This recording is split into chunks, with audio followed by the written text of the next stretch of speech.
If stories of betrayal and unfaithful partners keep you hooked, welcome home. Show some love with a like and hit subscribe to join our community. My name is Claire. I'm 31 years old, dark auburn hair, brown eyes that used to light up every time my husband walked into a room. I'm a content strategist at a mid-sized advertising agency in downtown Chicago, and until 3 weeks ago, I genuinely believed I was living the life I had always wanted, a house in Lincoln Park, a husband named Daniel, who coached youth soccer on weekends, and made me coffee every single morning without being asked. 6 years of marriage, 6 years of what I thought was something unbreakable. The first crack appeared 6 weeks before everything collapsed. I was in the kitchen clearing up after dinner, when Daniel's phone buzzed on the counter. I wasn't snooping. I was simply closer to it than he was. The screen lit up with a message from an unsaved number. Just 10 words. Can't stop thinking about last night. Miss you already. I looked at it for exactly 3 seconds. Then I set the phone face down and stood very still. When Daniel came back into the kitchen, I asked him casually whose number it was. He glanced at the phone without picking it up, and something moved across his face. Fast, controlled, practiced, before he smiled. Work contact, he said. There's a client going through something with his partner. Messy situation. He vents sometimes. At 10 at night, stress doesn't keep office hours. He picked up the phone and slipped it into his pocket. Don't read into it, Claire. You know how some clients get. I let it go. That was my first mistake. 2 weeks later, I saw the number again. This time I asked directly. I told him the message hadn't sounded like a client. I told him it had sounded personal. I asked him, clearly and without accusation, if there was someone he needed to tell me about. He put both hands on my shoulders and looked at me with an expression I had trusted completely for 6 years. There is nobody, he said.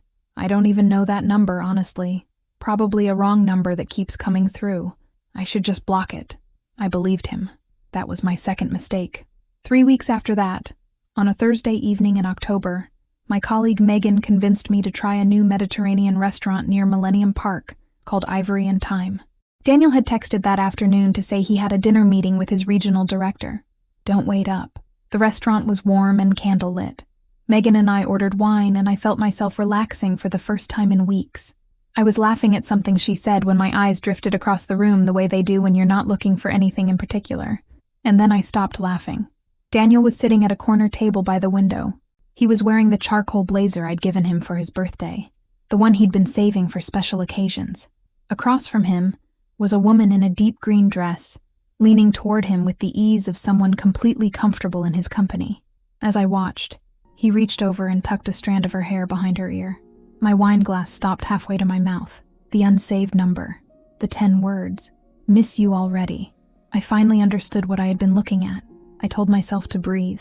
The rational part of my brain, the part that had accepted every explanation for 6 weeks, was still trying to construct a story that made sense. A colleague. A misread gesture. Candlelight playing tricks. But I had seen the way he looked at her, and I had seen that expression before. I used to be the one it was directed at. Megan put her hand on my arm. Claire. Her voice was careful, the way you speak to someone standing too close to the edge of something. Is that Daniel? Yes. Who is she? I don't know. I set my glass down. But I'm going to find out. She tried to stop me. I heard every word she said, and none of it reached me. I was already moving. I crossed the restaurant slowly. Not because I was hesitating, because I needed every one of those seconds to decide what kind of woman I was going to be in the next 5 minutes. The kind who falls apart publicly, or the kind who holds it together long enough to get the truth. Daniel saw me when I was 8 feet away. The color drained from his face with a speed that told me everything, before he said a single word. He pulled his hand back from the table. The woman noticed the shift in his expression, and turned around. She was younger than me, late 20s, dark hair, genuine smile dissolving into confusion as she looked between us. Daniel, I said. My voice came out steadier than I felt. Who is she? He stood up halfway, then seemed to think better of it. Claire, this isn't, I can explain. It's not, who is she? She's a contact. A professional contact. I barely know her, honestly, we just happened to. I let him finish. I waited until he was done. Then I said very quietly, that's interesting. He blinked. What? Because 3 weeks ago, when I asked you about the messages on your phone, you told me you didn't even know that number. You said it was probably a wrong number. I looked at the woman across the table. Is that your number? The one he doesn't know? The silence that followed was the loudest thing I have ever heard. The woman looked at Daniel. Something shifted in her expression. Not just confusion now, but the beginning of a much colder realization. What is she talking about, Daniel? Who is she? He opened his mouth. Nothing came out. I'm his wife, I said. We've been married for 6 years, and 3 weeks ago, he stood in our kitchen, put his hands on my shoulders, and told me he didn't know you. Her face changed completely. He said it was a wrong number, I continued, and I heard my voice beginning to fracture at the edges despite everything. He looked me in the eye and told me there was nobody. That's what he said. Nobody. She stood up slowly. Her chair scraped against the floor. She looked at Daniel with an expression that had gone from shock to something much colder. Tell me she's lying, she said quietly. Tell me right now. Daniel said nothing, and in that silence with the candlelight flickering between the three of us, I watched the lie he had built over 14 months collapse in real time. His name was Daniel. He had told me there was nobody. He had told her he was single. And somehow, impossibly, both of us had believed him completely. Her name was Sophie. She told me herself, right there at the table, her voice shaking. She said she had been seeing Daniel for 14 months. She said he had told her he was divorced. She said she had no idea, not a single idea, that he was still married, still living with someone, still sharing a bed and a mortgage and a life with another woman on the other side of the city. She wasn't performing shock. I could see it in her eyes. She was genuinely devastated. Daniel tried to speak 3 times. Each time, I held up my hand and he stopped. I wasn't ready to hear his voice. I wasn't sure I would ever be ready again. The restaurant had noticed. Nearby tables had gone quiet. A waiter hovered uncertainly near the kitchen door. Megan had followed me across the room and was standing just behind my left shoulder, silent and steady, which was exactly what I needed from her. 14 months, I finally said to Daniel. He looked at the tablecloth. 14 months. And you told her you were divorced. Still nothing. Look at me. My voice didn't rise. It didn't need to. Look at me and tell me when you were planning to tell me the truth. Were you ever going to? He looked up, and what I saw on his face wasn't guilt, or at least, not only guilt. There was something else there. Calculation. The expression of a man trying to figure out which version of the story still had a way out. That expression told me everything I needed to know. I took my phone from my bag. I opened the camera and took a photograph of the two of them sitting at that table. Not out of cruelty, but because something in me understood, even then, that I was going to need evidence, that whatever came next was going to be complicated, that Daniel was the kind of man who would find a way to rewrite this moment if I let him. Sophie covered her face with her hands. Daniel finally spoke. Claire, please, not here. Can we just go somewhere and talk? I put my phone back in my bag. There is nothing, I said clearly, that you could say to me tonight that I want to hear. I walked out, and the real unraveling hadn't even begun yet. The house felt wrong the moment I stepped inside. Not different exactly. Everything was exactly where it always was. Daniel's running shoes by the door, the stack of mail on the kitchen counter, the throw blanket folded over the arm of the couch exactly the way I always folded it. But it all looked like a stage set now. Props. In someone else's story. Megan had offered to stay. I told her I needed to be alone. And I meant it. I needed silence. I needed to think without anyone watching my face. I stood in the middle of the living room for a long time, not moving.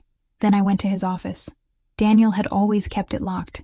He said it was because he sometimes brought sensitive client contracts home and needed to keep them secure. I had never questioned it. I had never even tested the door. That kind of trust, the kind that doesn't check, doesn't verify, doesn't wonder, is the kind that gets you destroyed. The spare key was on his keyring, which he'd left on the kitchen counter when he switched to his dress jacket.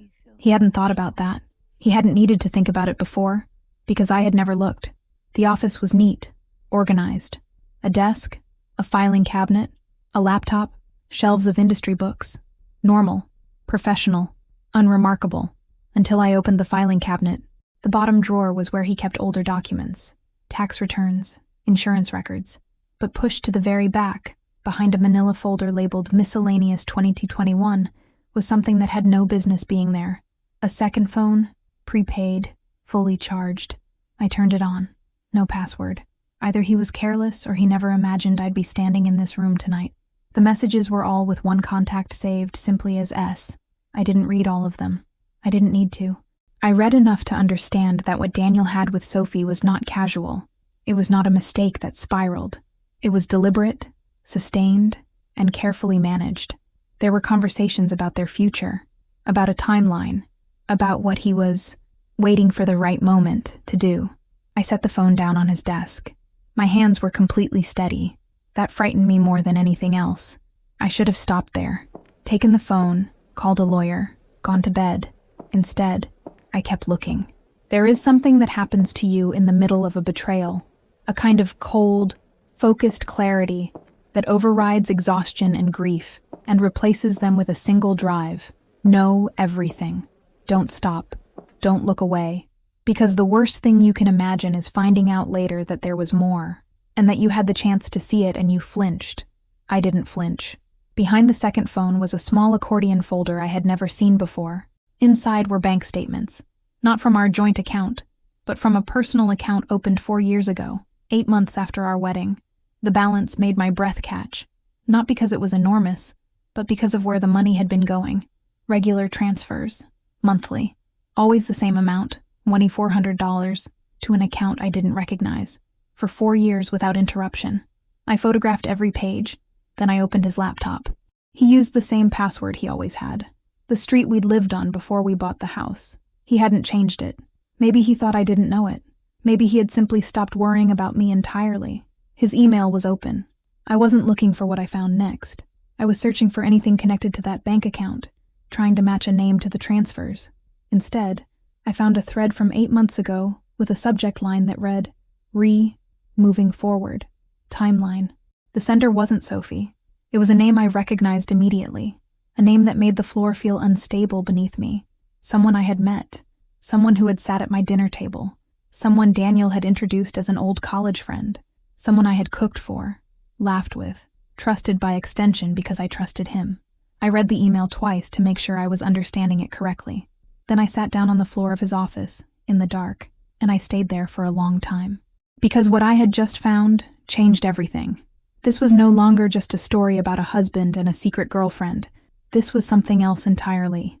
Something that was going to require me to be very, very careful about what I did next. His name was Ryan, Daniel's college roommate, best man at our wedding, the person who gave a toast so warm and genuine that half the room cried.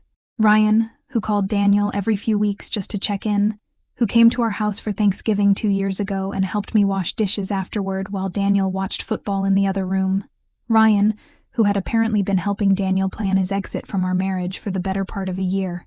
The email thread was long. I read all of it.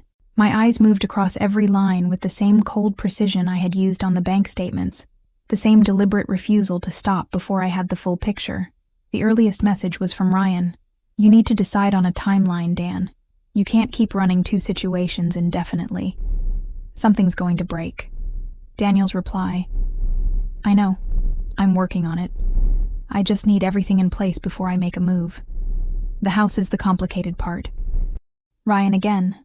What about Claire? Daniel. She'll be fine. She's resilient. She'll land on her feet. I read that line 4 times. She'll be fine. She's resilient. She'll land on her feet. The casual confidence of a man who had already emotionally left a marriage while still sleeping in the same bed as his wife. The certainty that I was manageable. That I was a loose end, not a person.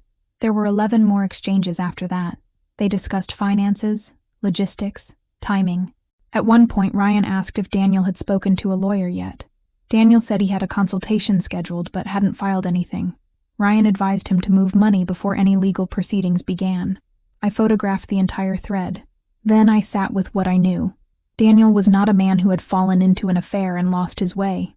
He was a man who had made a series of deliberate decisions over multiple years, with the help of someone I had trusted, to dismantle our life in secret while maintaining the appearance of a normal marriage. The $1,400 monthly transfers suddenly made a different kind of sense. I didn't know yet where that money was going, but I knew it wasn't random. Nothing about this was random. It was nearly 2 a.m. when I finally stood up from the office floor. My back ached, my eyes burned. But my mind was sharp in a way I had never felt before. The sharpness that comes not from anger, but from absolute clarity. I closed the laptop exactly as I had found it. I locked the office door behind me. and I made myself a promise. Standing alone in that hallway, I was not going to react. I was not going to confront, accuse, or collapse. I was going to be smarter than both of them. Starting tomorrow, I was going to take my life back. I didn't sleep. I sat at the kitchen table with a yellow legal pad and wrote down everything I knew, everything I had found, everything that still needed answers. By the time gray morning light came through the windows, I had 4 pages of notes and the beginning of a plan. Daniel came home at 6:47 a.m. I heard his key in the lock, and I was already dressed, sitting at the table with coffee, looking exactly like a woman who had slept badly and nothing more. He stopped in the kitchen doorway, wrinkled collar, red-edged eyes, phone in hand. He had been preparing what to say in the car. I could see it in the way his mouth was already forming the opening of a sentence. "Claire, coffee's fresh," I said. He wasn't prepared for that. He had been ready for screaming, for tears, for the confrontation that should have happened last night. He stood there recalibrating. "We need to talk," he said carefully. "We will, but not right now. I have an 8 o'clock call." I picked up my bag, and then I did something I still don't entirely understand. I leaned in and kissed him on the cheek, not out of affection, out of something colder and more deliberate. I needed him to believe, for just a little longer, that I was still the woman he thought he knew, the manageable one, the one who would land on her feet without causing him too much trouble. He stood very still when I did it, almost like he didn't trust it. Good, I thought. You shouldn't. I walked out the front door and made it exactly 3 blocks before I had to pull over. I sat in the car and pressed my hands flat against my thighs and breathed until the shaking stopped. Because here is what nobody tells you about deciding to be strategic instead of falling apart. The falling apart still happens. It just happens in a car on a side street in Lincoln Park at 7 in the morning where nobody can see it. I gave myself 4 minutes. Then I wiped my face and called Patricia Holt. That afternoon, sitting across from Patricia in her Michigan Avenue office, I held myself together through the entire consultation. I answered her questions clearly. I presented the evidence in order. I was calm and precise and completely focused. It wasn't until she said, almost as an aside, reviewing the email thread, "He described you as resilient." That's an interesting word choice for a man discussing how to leave his wife without her noticing. That something cracked open in my chest. I pressed my lips together hard. "Are you all right?" Patricia asked. "Yes," I said. And then, a moment later, "He coached youth soccer, on weekends. He did it every Saturday for 4 years, and the kids loved him, and their parents trusted him, and I used to bring orange slices to the games." I stopped. I don't know why I said that. Patricia looked at me steadily. "Because you're grieving someone who doesn't exist," she said. "That's allowed. It doesn't make you weak. It makes you human." I nodded. I didn't trust my voice for a moment. Then I straightened in my chair and asked her what we needed to do next. Patricia reviewed everything without speaking for 11 minutes. The bank statements, the email thread between Daniel and Ryan, the screenshots from the prepaid phone. She moved through each item with the unhurried focus of someone who has learned that the details other people overlook are usually the ones that matter most. Then she looked up. "Mrs. Lawson, your husband has been restructuring assets ahead of a legal separation. These transfers are deliberate, small enough to avoid automatic scrutiny, consistent enough to accumulate meaningfully. Over 4 years at $1,400 a month, we're looking at roughly $67,000 in documented movement, possibly significantly more in accounts we haven't found yet. How do we find them? Forensic accountant. I have someone I work with regularly. He's thorough." She set down the bank statements and picked up the email thread. "This is your strongest piece of evidence right now. It establishes intent, premeditation, and the involvement of a third party in the financial planning. Judges take a dim view of coordinated asset concealment. This email makes it very difficult for your husband to claim the transfers were routine. She told me to change nothing at home. Act normally. Give Daniel no indication that anything had shifted." Every day of normalcy was another day of evidence accumulation before he had any chance to respond. I was listening carefully, taking notes, when her assistant knocked and entered with a folder. Patricia glanced at it, thanked him, and then paused. Her expression changed in a way that was subtle but unmistakable, the slight stillness of someone absorbing something unexpected. "What is it?" I asked. She looked at me for a moment before answering. "I had my assistant run a preliminary search on the financial institutions Sophie mentioned during your call this morning." A pause. "One of the accounts associated with Daniel's name shows a beneficiary designation. A beneficiary. In the event of his death, the accumulated balance transfers automatically. She set the folder on the table and turned it toward me. The designated beneficiary is not you. I looked at the document. The name listed was one I didn't recognize. Not Sophie. Not Ryan. Someone else entirely. Who is that? I asked. That, Patricia said carefully, is what we need to find out. I drove home that evening in complete silence. No music, no phone calls, no podcasts. Just the city moving past the windows, and the slow, nauseating expansion of understanding that the man I had married was not one secret deep. He was not two secrets deep. I had no idea yet how far down it went. Daniel was in the kitchen when I got home, making dinner, sleeves rolled up, asking me about my day with the comfortable ease of a man who believed he was still completely in control of the situation.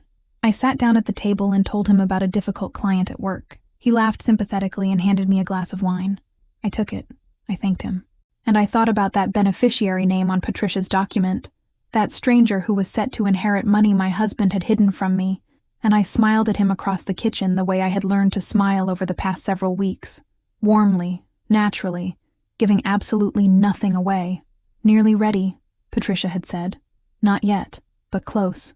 I became someone I didn't entirely recognize over the next 4 months. Not in a destructive way, in a precise, methodical way. I learned to separate the part of me that felt, the grief, the disbelief, the occasional wave of rage that hit without warning at the most ordinary moments, from the part of me that acted. I learned to keep them in separate rooms. At home, I was present and unremarkable. I asked Daniel about his day. I cooked dinner on the nights I was home early. I watched television beside him on the couch and occasionally laughed at the right moments. He seemed to interpret my steadiness as ignorance. He became more relaxed as the weeks passed, which told me he hadn't checked his office, hadn't noticed anything disturbed, hadn't suspected a thing. That relaxation was his second mistake. His first had been underestimating me entirely. Patricia's forensic accountant, a quiet, methodical man named Gerald, found 3 additional accounts within the first 6 weeks. 2 were personal savings accounts opened under Daniel's name at institutions in Indiana, just across the state line. The third was more troubling. A joint account, opened 14 months ago, with Sophie listed as co-holder. When Patricia told me, I went very still. He was already building a life, I said. It appears so, she said carefully. Sophie didn't know about that account. I was certain of it. When I reached out to her, we had exchanged numbers after that first call, a strange and fragile alliance born from shared damage. She went quiet for a long time when I told her. Then she said she needed a few days. She came back to me 4 days later with her own documentation. Statements she had found in an email account Daniel had set up for her, for them, which she had never used to send anything, but which had been receiving automated account notifications for over a year. She had assumed it was some kind of joint savings account he had set up as a gesture. She hadn't looked closely until now. He was using my name, she said. Her voice was flat and cold, in a way I understood completely. He opened an account in both our names without explaining it to me. I never signed anything. That's financial fraud, I said. I know, she said. I already called a lawyer. By the time Daniel came home that evening, smiling and asking what I wanted for dinner, both of his women had attorneys and a growing file of evidence that was going to follow him for years. He had no idea. He sat across the table from me and talked about a project at work, and I listened, and I nodded, and I thought about Patricia's voice on the phone that afternoon telling me we were nearly ready. Nearly ready. 2 words I had been living toward for 4 months. The papers were served on a Wednesday morning in February. Daniel was in the kitchen when the process server knocked. I had timed it deliberately. Patricia had suggested I be present, that leaving the house beforehand might create complications. So I was sitting at the kitchen table with my coffee when he opened the door, and I watched his face as he was handed the envelope. He stood in the doorway for a long moment without moving. Then he turned and looked at me. I looked back. There was no satisfaction in it. I want to be honest about that, because in the months of building toward this moment I had imagined it would feel like something. Relief, vindication, the clean snap of a door closing. Instead, it just felt quiet, necessary, like the last step of a very long walk. How long? He asked. Long enough, I said. He called Ryan before he called a lawyer. I know because Patricia's team had advised me on what to document and when, and Ryan's name appeared in Daniel's call log within 4 minutes of the papers being served. Whatever Ryan said to him, it didn't help. By the time Daniel's attorney made contact with Patricia's office, we had already filed a motion for forensic review of all financial accounts and submitted the email thread as evidence of deliberate asset concealment. The joint account in Sophie's name became a separate legal matter entirely. Her attorney and Patricia communicated directly on several points. Sophie and I were never adversaries. We were, in our own complicated way, the only two people who fully understood what the other had survived. The divorce took 7 months. It was not simple, and it was not painless. Daniel contested several asset divisions, and his attorney was skilled enough to delay proceedings twice. But the evidence was thorough, and Patricia was better. The final settlement awarded me the house, a significant portion of the recovered assets, including the majority of what Gerald had tracked across those hidden accounts, and legal fees. Ryan was not named in the divorce proceedings, but Patricia made certain that what he had done was documented in a way that would follow him in any future legal matter involving Daniel. That was enough. The mystery of the unknown beneficiary was resolved in the 5th month of proceedings, quietly and without drama, the way the most unsettling things often are. Gerald traced the account to a woman named Karen Edlow, not a girlfriend, not a business partner, but a notary public in suburban Indianapolis, who had helped Daniel authenticate several documents over a 4-year period. In exchange, he had named her beneficiary on an account she likely didn't know existed, possibly as leverage, possibly as payment, possibly both. Patricia said she had seen stranger arrangements in 20 years of financial litigation. Karen Edlow, when contacted by investigators, cooperated fully and immediately. She had no idea the account existed in its current form. She signed over any claim to the balance without contest. It was one of the least dramatic revelations of the entire process, but it closed the last open door, and closing that door meant there was nothing left unresolved, nothing left unexplained, nothing left of Daniel's hidden architecture still standing. I stayed in the house. I repainted the living room a deep, warm green, nothing like the careful, neutral tones Daniel had always preferred. I turned his office into something else entirely, a reading room, full of plants and good light, and books I had been meaning to get to for years. Megan came over the weekend after the settlement finalized, and we opened a bottle of wine and sat on the back porch until midnight, talking about nothing important. It was one of the best evenings I can remember. Sophie and I still talk. Not often, but genuinely. She moved to another city and started over. She said leaving Chicago felt like finally being able to breathe. I understood that completely, even though I chose to stay. Daniel had called me resilient in that email, a word he meant as reassurance to himself, proof that I was someone he didn't need to worry about. He was right about the word. He was catastrophically wrong about what it meant. Resilience is not the ability to absorb damage quietly. It is the decision, made in a dark office at 2 a.m, to understand exactly what you are dealing with, and then to deal with it completely. My name is Claire. I am 32 years old now. I have a house I love, a career that is going somewhere, and a life that belongs entirely to me. And I landed on my feet. If stories of betrayal and unfaithful partners keep you hooked, welcome home. Show some love with a like, and hit subscribe to join our community.